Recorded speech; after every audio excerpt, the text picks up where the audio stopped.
Alléluia, quel grand amour. Que la terre te loue, Seigneur. Amen.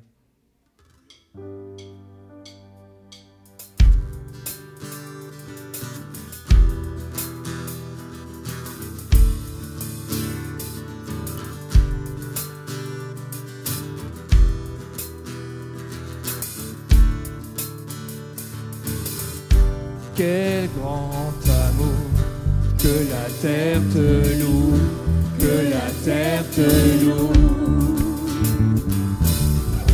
Tu es venu, délaissant ta gloire, pour nous sans espoir. Le seul chemin est en toi, Jésus, le seul chemin est en toi, Jésus. Tu es le Dieu victorieux, tu règnes, tu vis, ô majesté, que ton saint nom soit élevé. Jésus, Jésus, tu vis en nous. Jésus, Jésus, tu vis en nous.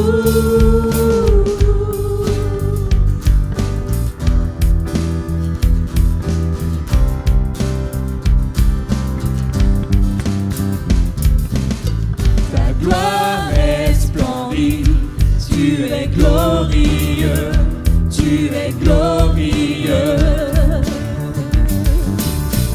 Seigneur de tout, tu nous donnes la vie, ta grâce nous suffit. Sur toute la terre, sur toute la terre, sois exalté, sur toute la terre, sois exalté, tu es le Dieu victorieux, tu règnes, tu vis, ô majesté, que ton saint nom soit élevé. Jésus, Jésus, tu vis en nous. Jésus, Jésus, Jésus, tu vis en nous.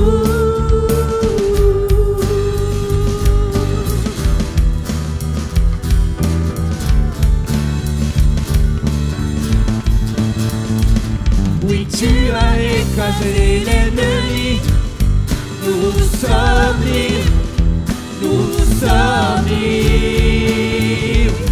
Car ton amour a vaincu la mort, tu es vainqueur, tu es vainqueur. Oui Seigneur, oui tu as écrasé l'ennemi, nous sommes libres, nous sommes libres. Car ton amour a vaincu la mort, tu es vainqueur, tu es vainqueur. Tu es le Dieu victorieux, tu règnes, tu vis, ô majesté, que ton saint nom soit élevé. Jésus, Jésus, tu vis en nous. Jésus, Jésus, tu vis en nous. Tu es le Dieu, tu es le Dieu victorieux, tu règnes, tu vis, ô majesté, que ton saint nom soit élevé. Jésus, Jésus, tu vis en nous. Jésus, Jésus, tu vis en nous. Jésus, Jésus, Jésus, tu vis en nous. Alléluia, Seigneur. Jésus vit en nous, amen. Alléluia, Jésus.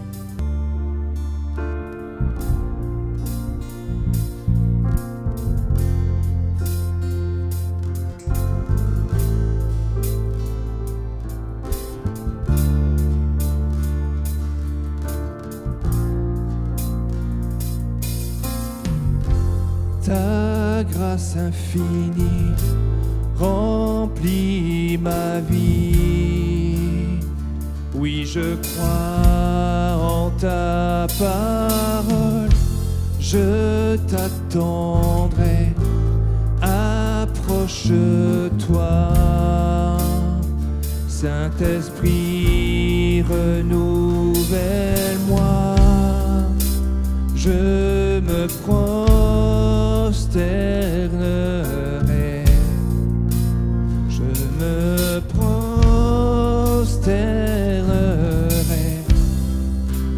et je t'adorerai.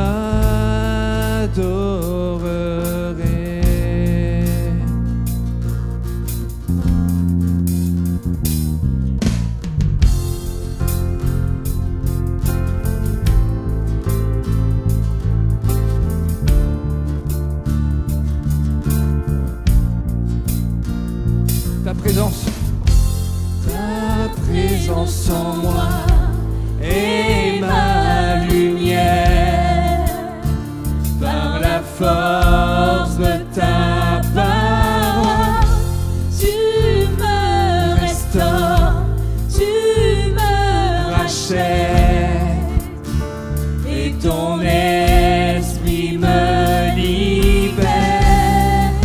Je me prosternerai, je me prosternerai et je t'adorerai.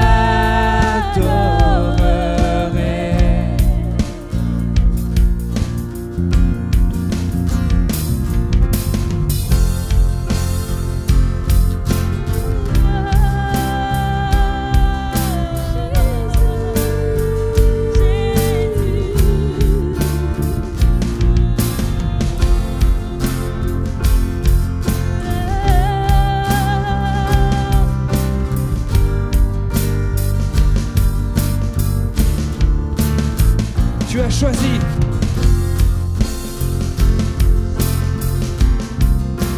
Tu as choisi de tout donner en offrant ta vie sur cette croix. Grand est l'amour versé pour nous, c'est notre Dieu.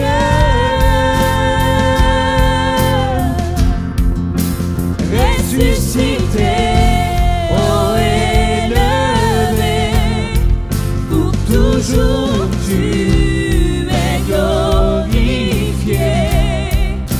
Roi serviteur, sauveur du monde, c'est notre Dieu. Je me prosternerai, Seigneur.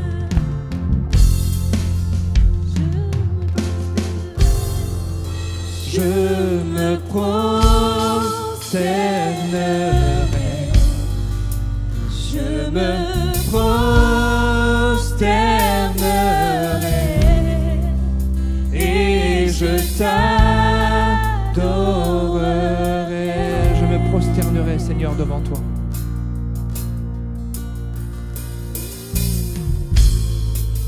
Je me prosternerai, je me prosternerai et je t'adorerai. Tu as choisi, Seigneur.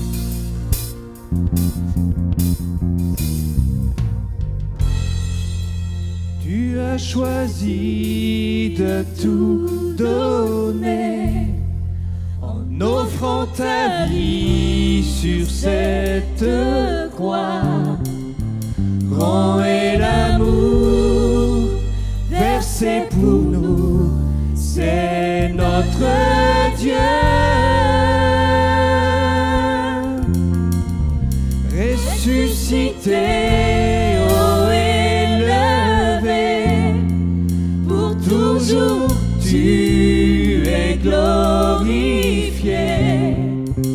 Roi serviteur, sauveur du monde, c'est notre Dieu.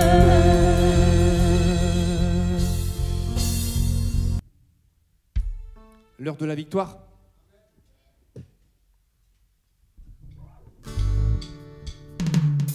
de la victoire et de la vérité a sonné dans mon cœur, que Jésus soit loué. Encore. L'heure de la victoire et de la vérité a sonné dans mon cœur, que Jésus soit loué. L'heure de la victoire et de la vérité a sonné dans mon cœur, que Jésus soit loué. L'heure de la victoire et de la vérité a sonné dans mon cœur, que Jésus soit loué. Que Jésus soit loué. Dans la vérité. Que Jésus soit loué. Dans la vérité. Que Jésus soit loué. Dans la vérité. Que Jésus soit loué. Dans la vérité. Ok.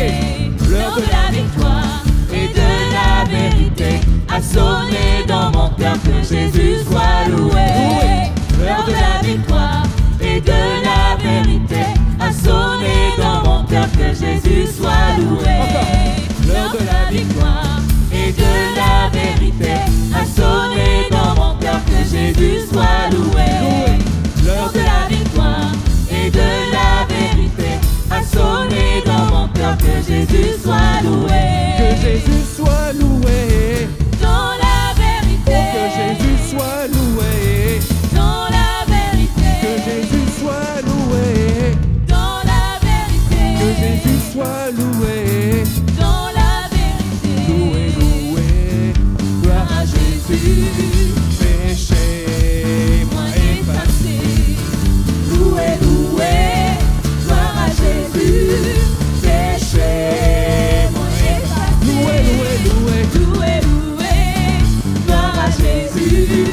Péché, moi effacé. Loué, loué, loué. Loué, loué. Gloire à Jésus. Péché, moi effacé. Loué l'Éternel.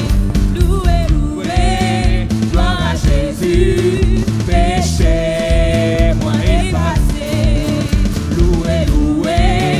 Gloire à Jésus. Péché, moi effacé. Loué, loué. Amen, alléluia. On vous entend pas?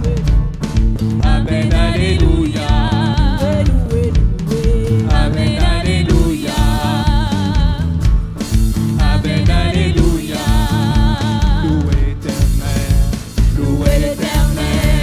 Loué l'Éternel. Loué l'Éternel. Loué l'Éternel. Loué l'Éternel. Encore. Loué l'Éternel. Loué l'Éternel. Loué l'Éternel. Loué l'Éternel. Loué l'Éternel. Loué l'Éternel. Loué, loué. Gloire à Jésus. Péché, moi effacé. Loué, loué, loué. Loué, loué. Gloire à Jésus. Péché, moi effacé. Une dernière fois, loué, loué. Loué, loué. Gloire à Jésus. Péché, moi effacé. Loué, loué. Gloire à Jésus. Péché, moi effacé. Alléluia, Seigneur, merci pour ta grâce. Alléluia. Amen, Seigneur.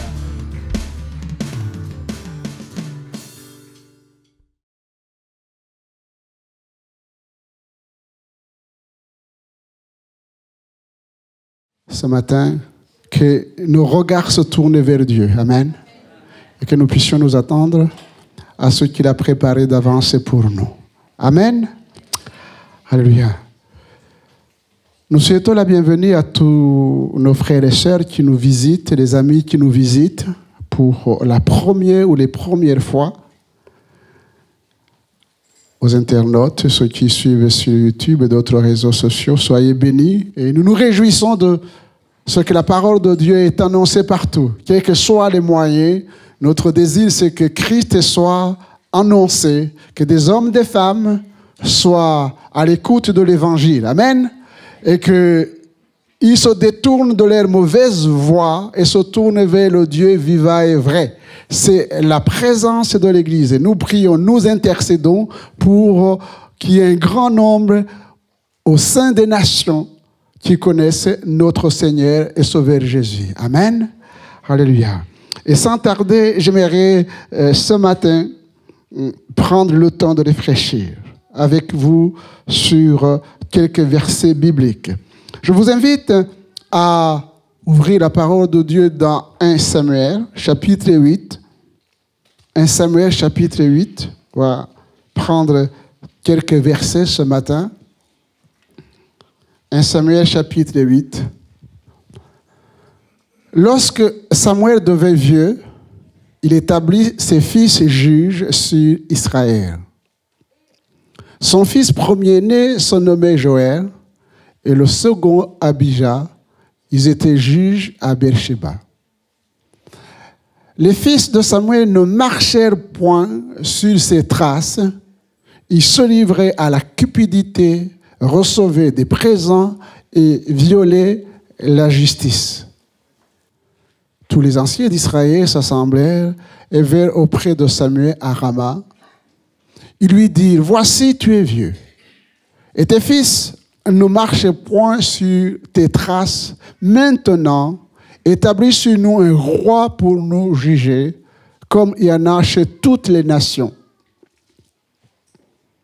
Samuel vit avec des plaisirs qu'il disait, « Donne-nous un roi pour nous juger. » Et Samuel pria l'Éternel.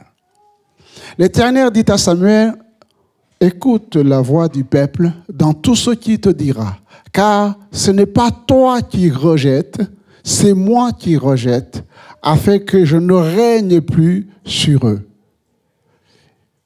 Ils agissent à ton égard comme ils ont toujours agi depuis que je les ai fait monter d'Égypte jusqu'à ce jour. Ils m'ont abandonné pour servir d'autres dieux.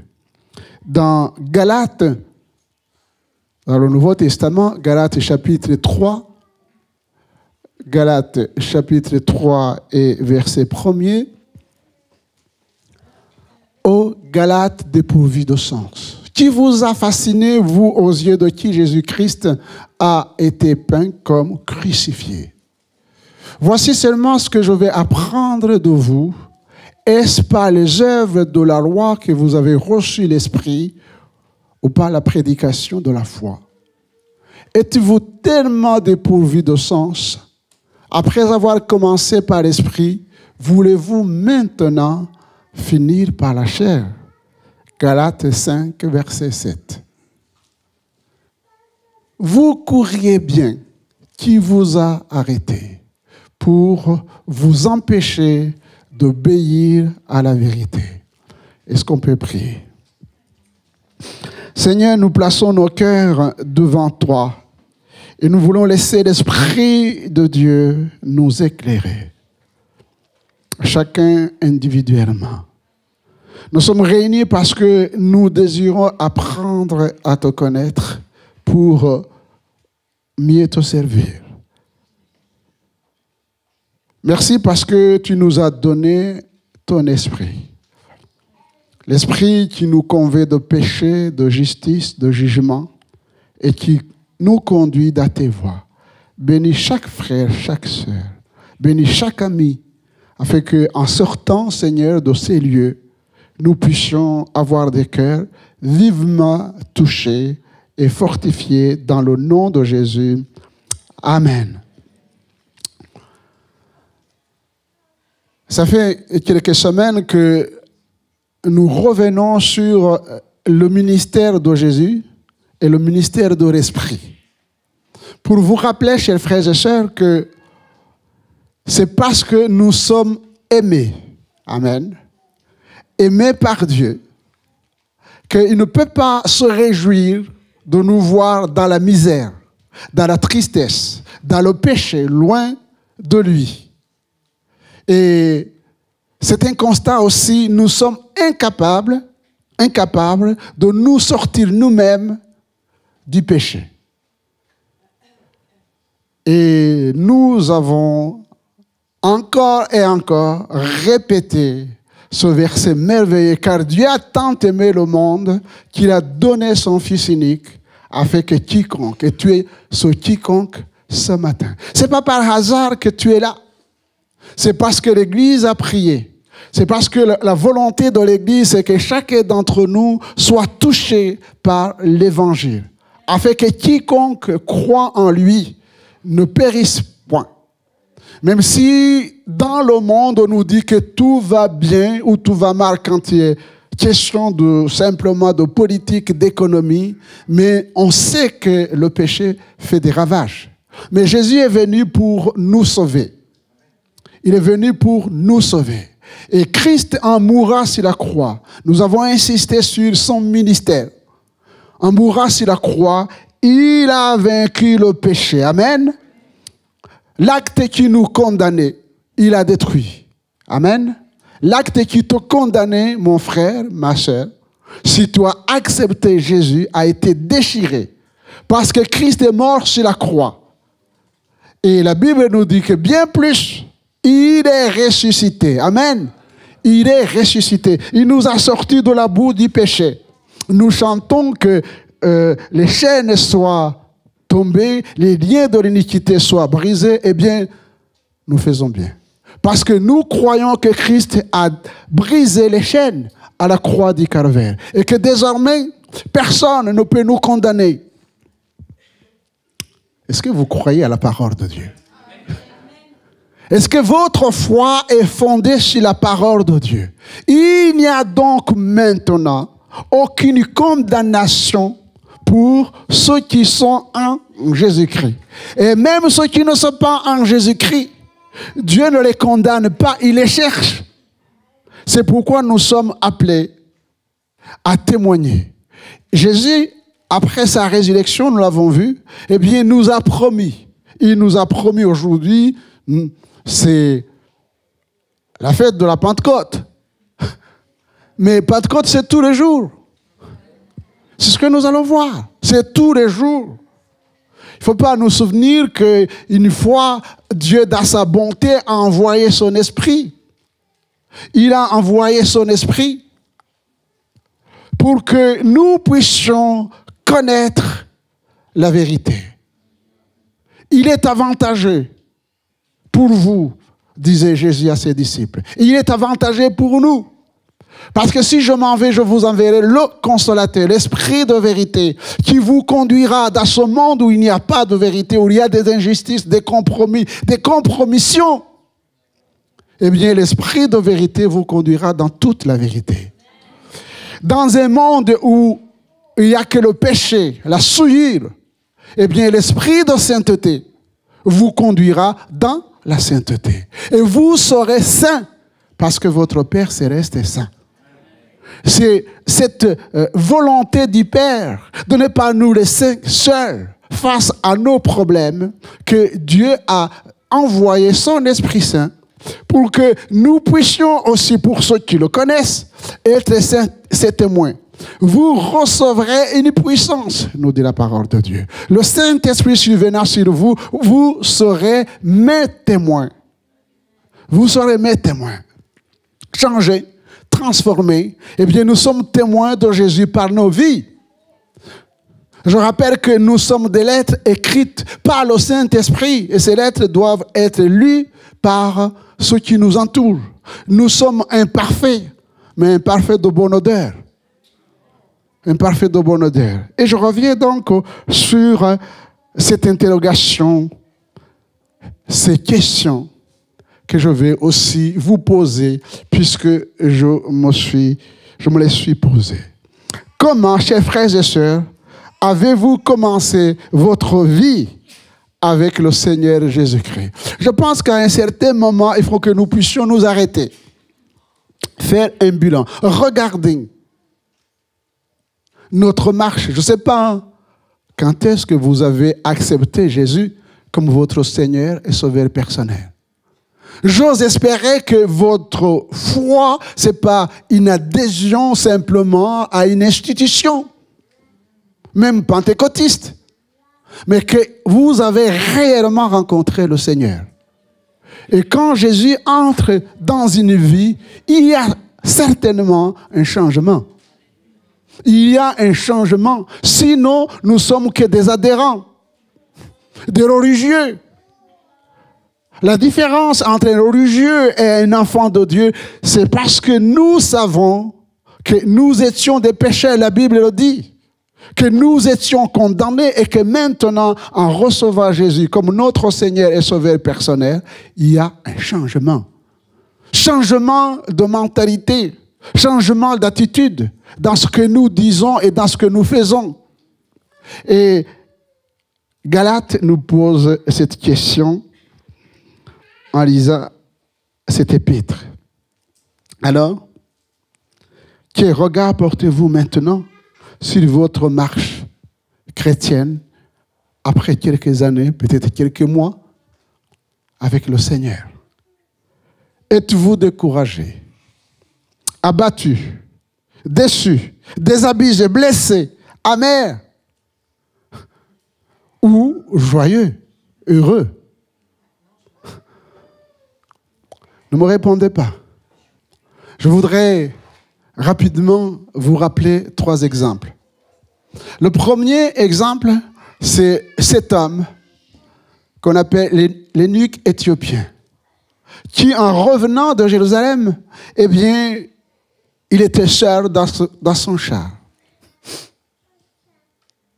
Mais on voit que c'est un homme qui n'était pas heureux, parce qu'il n'arrivait pas à comprendre le sens des Écritures. Il avait besoin de l'aide. Il avait besoin de l'aide.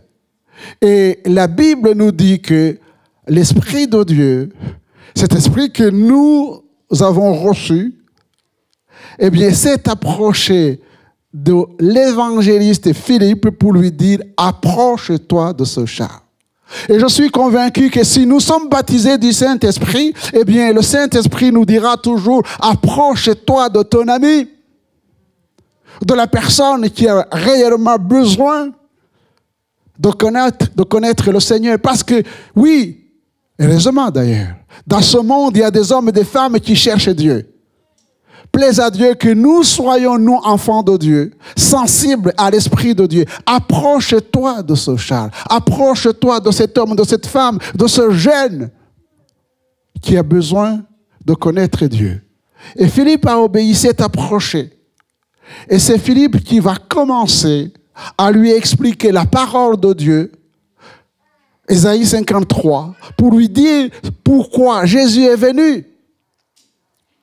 Non, Jésus n'est pas un prophète. Jésus est Dieu. Jésus est Dieu. Il n'arrivait pas à comprendre cela.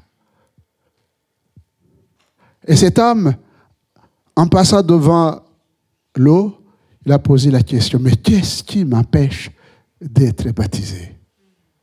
Qu'est-ce qui m'empêche? Qu'est-ce qui m'empêche?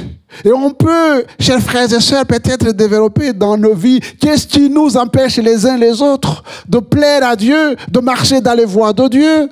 Qu'est-ce qui nous empêche? Est-ce le monde?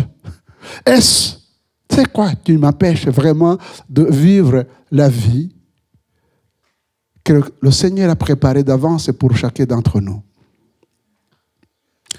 Alors, la réponse de Philippe, eh bien, si tu crois que Jésus est le Fils de Dieu, eh bien, il n'y a rien qui t'empêche d'être baptisé. Et il a dit, je crois que Jésus est le Fils de Dieu, qu'il est mort pour moi, qu'il est mon sauveur, et il a été baptisé. Ce que je voudrais souligner, c'est qu'il nous est dit dans la parole de Dieu, après avoir obéi à l'Esprit, eh bien, cet homme change, transformé, eh bien, il poursuivait sa route joyeux. Ce qu'on appelle la joie du salut. Ô Galates dépourvus de sens. Est-ce que vous avez encore la joie du salut? Ou alors vous êtes usé par la vie, il n'y a plus de joie du salut. Réjouissez-vous dans le Seigneur, je le répète, et réjouissez-vous. Ce sont des paroles comme ça ou c'est la réalité? Réjouissez-vous. Il était heureux. Cet homme, il était heureux de connaître le Seigneur. Lui qui ne pouvait pas entrer dans le temple, non pas parce qu'il était éthiopien, mais tout simplement parce qu'il était eunuque. Et les eunuques ne pouvaient pas entrer dans le temple. Mais là, l'Esprit de Dieu est venu vers lui Amen. Les institutions peuvent nous interdire certaines choses, mais l'Esprit de Dieu, il vient vers nous. Et il nous conduit auprès du Père. Il était joyeux. Plaise à Dieu que vous soyez des hommes, des femmes joyeux. Dans vos vies, dans vos foyers, dans vos familles. Deuxième exemple, c'est dans Marc chapitre 5 que vous connaissez bien l'homme de Gadara qu'on appelle le possédé de Gadara. C'est lui qui était brisé,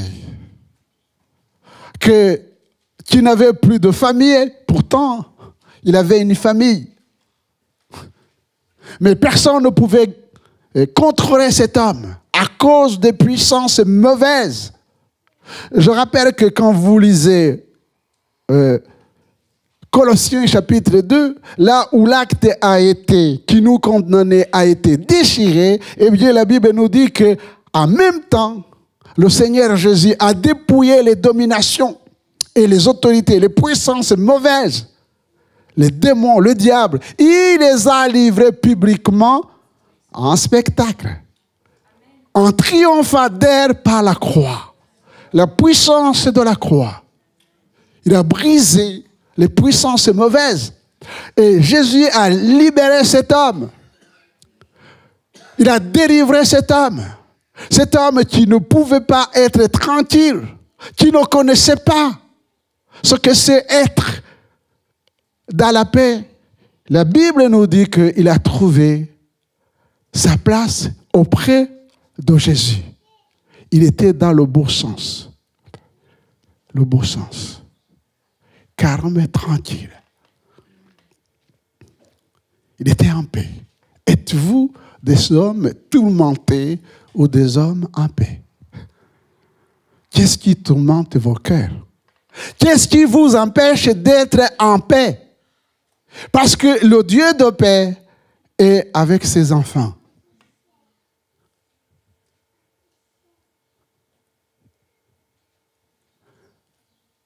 La qualité de cet homme, c'est que ce changement, cette transformation, eh bien, alors qu'il aurait aimé rester avec le Seigneur Jésus, eh bien, le Seigneur va dire, maintenant, va dans ta famille, va raconter aux autres ce que j'ai fait pour toi. Et cet homme est parti. Et dans la Décapole, il a annoncé, témoigné comment il a été guéri, délivré. Est-ce que nous avons honte, chers frères et sœurs, de parler de Jésus autour de nous, dans nos familles? Parce que nous ne voulons pas que les gens sachent qui nous sommes. Alors là, il y a un problème. Si nous ne sommes pas capables de parler de l'amour de Dieu, de la bonté de Dieu, des bienfaits de Dieu, dans nos familles, dans nos foyers, autour de nous, c'est qu'il y a un problème. Cet homme, lui, on ne pouvait pas l'empêcher de dire, il sait ce qu'il était avant, ses souffrances. Mais libéré, eh bien, il est parti, annoncer la grâce manifestée par le Seigneur Jésus dans sa vie. Le troisième exemple, c'est Saul de Tarse. Il dira à la fin de sa vie, « J'ai combattu le bon combat, j'ai achevé la course, j'ai gardé la foi. Désormais, la couronne de justice m'est réservée. Le Seigneur, le juste juge, me la donnera dans ce jour-là, et non seulement à moi, mais encore à tous ceux qui auront aimé son avènement. J'ai combattu le bon combat. » Parce que la vie chrétienne, c'est un combat. La vie chrétienne, c'est un combat. Nous sommes chrétiens, mais nous sommes encore dans cette enveloppe charnelle. Nous sommes tentés comme les autres. Le monde, c'est un monde de séduction. Eh bien, nous sommes appelés à combattre. Qui dit combattre, dit aussi avoir les armes. Et l'apôtre Paul dira les armes. Écoutez-moi, chers frères et sœurs. La différence entre les armes du monde et les armes chrétiennes. Les armes avec lesquelles nous combattons ne sont pas charnelles. dit l'apôtre Paul aux Corinthiens. Et elles ne sont pas charnelles, mais elles sont puissantes par la vertu de Dieu. Et ces armes nous permettent de renverser les forteresses. De renverser les forteresses qui se dressent devant nous. Et nous renversons les raisonnements et toute hauteur qui s'élève contre la connaissance de Jésus-Christ. Et nous amenons bien sûr toute pensée obéissante à Christ. Les armes avec lesquelles je vous encourage à lire les Écritures. Éphésiens chapitre 6. Le peuple d'Israël est un peuple béni, qui a vécu des choses extraordinaires avec Dieu. La Bible nous dit que Dieu l'a sorti d'Égypte par sa main puissante. Souvenez-vous de sa souffrance, de ses cris, quand le Seigneur va choisir Moïse pour lui dire « J'ai entendu les cris de mon peuple ». Au passage, chers frères et sœurs, je voudrais que vous puissiez réaliser que quand vous êtes dans la souffrance, quand vous êtes malmené et que vous criez à Dieu, Dieu entend. C'est important. Que la souffrance ne vienne pas vous empêcher de croire que malgré les épreuves dans lesquelles vous êtes, les combats qui sont des combats réels, et que vous luttez contre la maladie, contre autre chose, et que vous sachiez que Christ est avec vous. Mais il nous est dit que ce peuple qui a été nourri de la manne que ce peuple ne connaissait pas, ce peuple qui n'a rien manqué dans le désert, Dieu a pris soin de lui. Mais pourquoi ce peuple a échoué? Qu'est-ce qui s'est passé? Eh bien, le Seigneur avait dit à Israël, vous observerez et vous mettrez en pratique tous les commandements que je vous ai prescrits aujourd'hui, afin que vous viviez, que vous multipliez et que vous entriez en possession du pays que l'Éternel agirait de donner à vos pères. Voilà. Dieu a donné sa parole.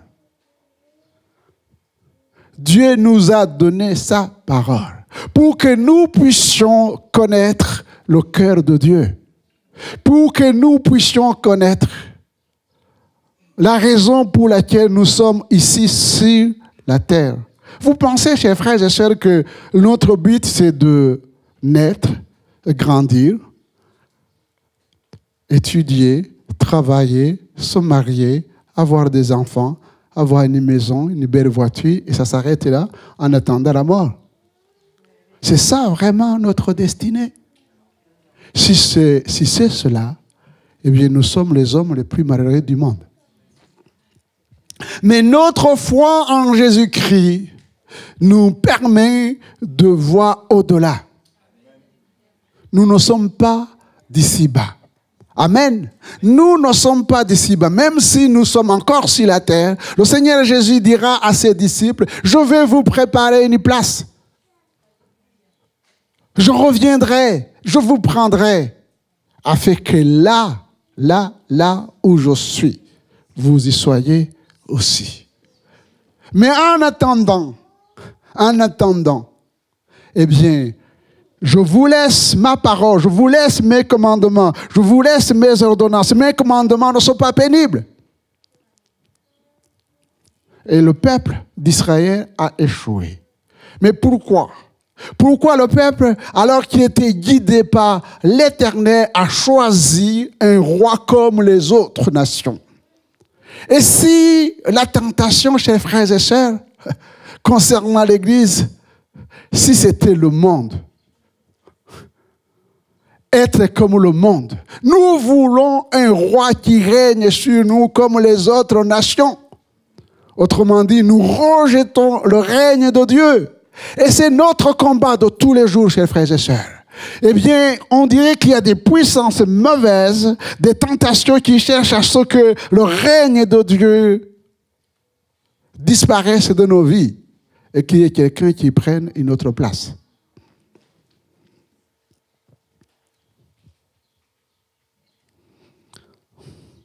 Et les enfants d'Israël vont dire à Samuel, voilà la raison.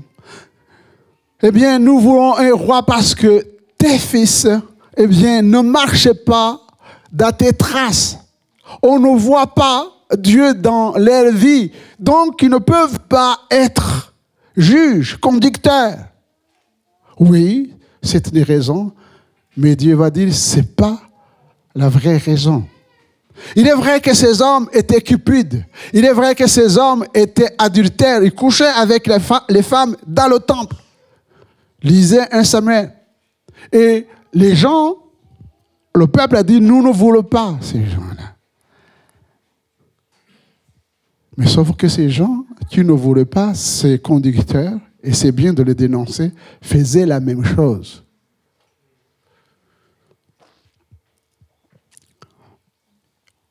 Les nations avaient des idoles. Mais nous avons un Dieu jaloux qui ne peut pas accepter la cohabitation. Quand nous péchons, l'Esprit de Dieu nous convainc de pécher, nous demande pardon. Et la Bible dit clairement que si nous confessons nos péchés, il est fidèle et juste pour nous pardonner et nous purifier de toute iniquité. Donc nous n'avons pas la raison de rester dans le péché, de vivre dans le péché. Mais ces gens-là étaient séduits par le monde, par les nations qui les entouraient. Oh, que le Seigneur nous garde. La tentation est là. Le diable rôde, nous dit la parole, rôde autour de nous. Il cherche qui dévorait. Qui dévorait. Mais que dit la parole de Dieu? Soumettez-vous à Dieu.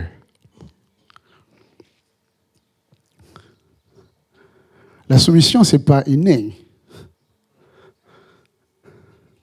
Soumettez-vous à Dieu. C'est dans la mesure où nous nous soumettons à Dieu que nous pouvons résister au diable. Soumettez-vous à Dieu, résistez au diable avec les armes spirituelles, alors il fuira loin de vous. Il fuira loin de vous. Et l'Éternel va tranquilliser Samuel en disant, c'est pas toi qui es rejeté, c'est moi. Ils agissent à ton égard comme ils ont toujours agi depuis que je les ai fait monter d'Égypte. Jusqu'à ce jour, ils m'ont abandonné pour servir d'autres dieux. Et souvenez-vous quand Jésus lui-même, Jean chapitre 6, quand il va commencer à parler de sa mort et de sa résurrection, quand il va dire que, eh bien, les disciples devaient manger son corps et boire son sang. Certains disciples ont dit, mais cette parole est dure. Qui peut l'accepter? Et à partir de ce moment, Jean chapitre 6, 60 et 66, à partir de ce moment, plusieurs l'ont quitté. Parce qu'ils ne voulaient pas suivre le Seigneur, suivre sa parole. Je disais au premier culte, le pasteur que je suis, moi j'aurais couru derrière en disant, oui, restez avec moi s'il vous plaît. Ne me laissez pas seul. Mais Jésus va les laisser partir, il va se tourner vers les 12. Et il va leur dire, moi je ne l'ai pas dit aussi, et vous, voici la porte. Voici la porte. Ne voulez-vous pas partir? Et pourquoi ils ne sont pas partis, les autres? Eh bien, Pierre va dire, à quel autre irions-nous? Tant que, voyez-vous, chers frères et sœurs, tant que vous pensez qu'il y a un autre endroit mieux que la présence de Dieu, tant que vous pensez qu'il y a quelqu'un qui peut régner sur vous plus que Dieu, alors vous êtes en danger. Un jour ou l'autre, vous partirez. Vous pouvez quitter cette église, pas un problème. Mais quitter le Seigneur Jésus, c'est un danger. C'est un danger. À quel autre irions-nous? Toi, les paroles de la vie éternelle. Et nous t'avons connu et nous avons cru. Amen. Et le Seigneur va dire, je vous ai choisi. C'est moi, c'est pas vous qui m'avez choisi. C'est moi qui vous ai choisi. Et je vous ai établi. Amen. Je vous ai établi. Je vous ai établi dans ma grâce. Et je vous ai établi dans ma justice. Et je vous ai établi dans mon règne pour que vous alliez et que vous portiez du fruit et que votre fruit demeure. Mais Jean chapitre 15 il répond, si nous ne restons pas attachés au cep, eh bien nous ne pouvons pas porter du fruit. Parce que la sève ne pourra plus monter. Parce que nous sommes détachés de l'arbre qui nous porte. Et l'arbre qui nous porte, c'est le Seigneur Jésus. Alors ce matin, voyez-vous, chers frères et sœurs, l'esprit qui a été répandu sur nous, c'est l'esprit de vérité. Et nous avons été convaincus que nous étions des pécheurs. Nous avons demandé pardon à Dieu. C'est l'esprit de sainteté. C'est lui qui nous guide dans ce monde pour fuir les souillures de ce monde.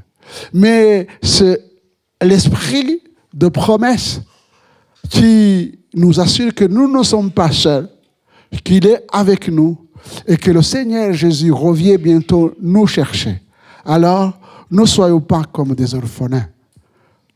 Levons-nous, prions, intercédons, agissons. Je terminerai par la promesse du Père qui s'est réalisée. Vous recevrez une puissance. Le Saint-Esprit surviendra sur vous.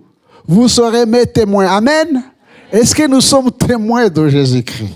Vous serez mes témoins à Jérusalem. C'est-à-dire que nos vies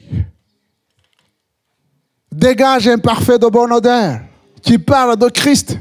Nous sommes des lettres écrites par le Saint-Esprit. Et quand les gens nous voient, ils voient le Seigneur Jésus. C'est ce qui nous devons travailler pour que ce soit ainsi. Vous serez mes témoins partout. Alors, chers frères et sœurs, aujourd'hui où nous nous rappelons l'œuvre de la Pentecôte, que le Seigneur nous aide à dégager ce parfait de bonne odeur que l'Esprit donne autour de nous et dans le monde entier. Amen. Alléluia, prions le Seigneur. Est-ce qu'on peut se lever tous ensemble et louer le Seigneur? Louons le Seigneur, alléluia. Tu es le Dieu de gloire, tu es le Dieu de magnificence, Seigneur. Nous te bénissons, nous te louons, Seigneur, parce que dans ton amour infini, Seigneur, tu nous as donné ton Fils afin que nous ayons la vie et la vie en abondance. Seigneur, en montant auprès du Père, Seigneur, tu nous as envoyé le Saint-Esprit afin que nous puissions, Seigneur, vivre, Seigneur, dans la sainteté, vivre dans la vérité, loin du péché, loin des souillures de ce monde, afin que nous puissions être ce parfait de bonne odeur. Seigneur, nous te bénissons et nous te louons. Tu bénis chacun d'entre nous, tu bénis les familles que nous représentons et tu nous aides, Seigneur, dans notre nation à être ces témoins dont tu as besoin. À toi toute la gloire, la louange et la reconnaissance de nos cœurs dans le nom de Jésus. Amen.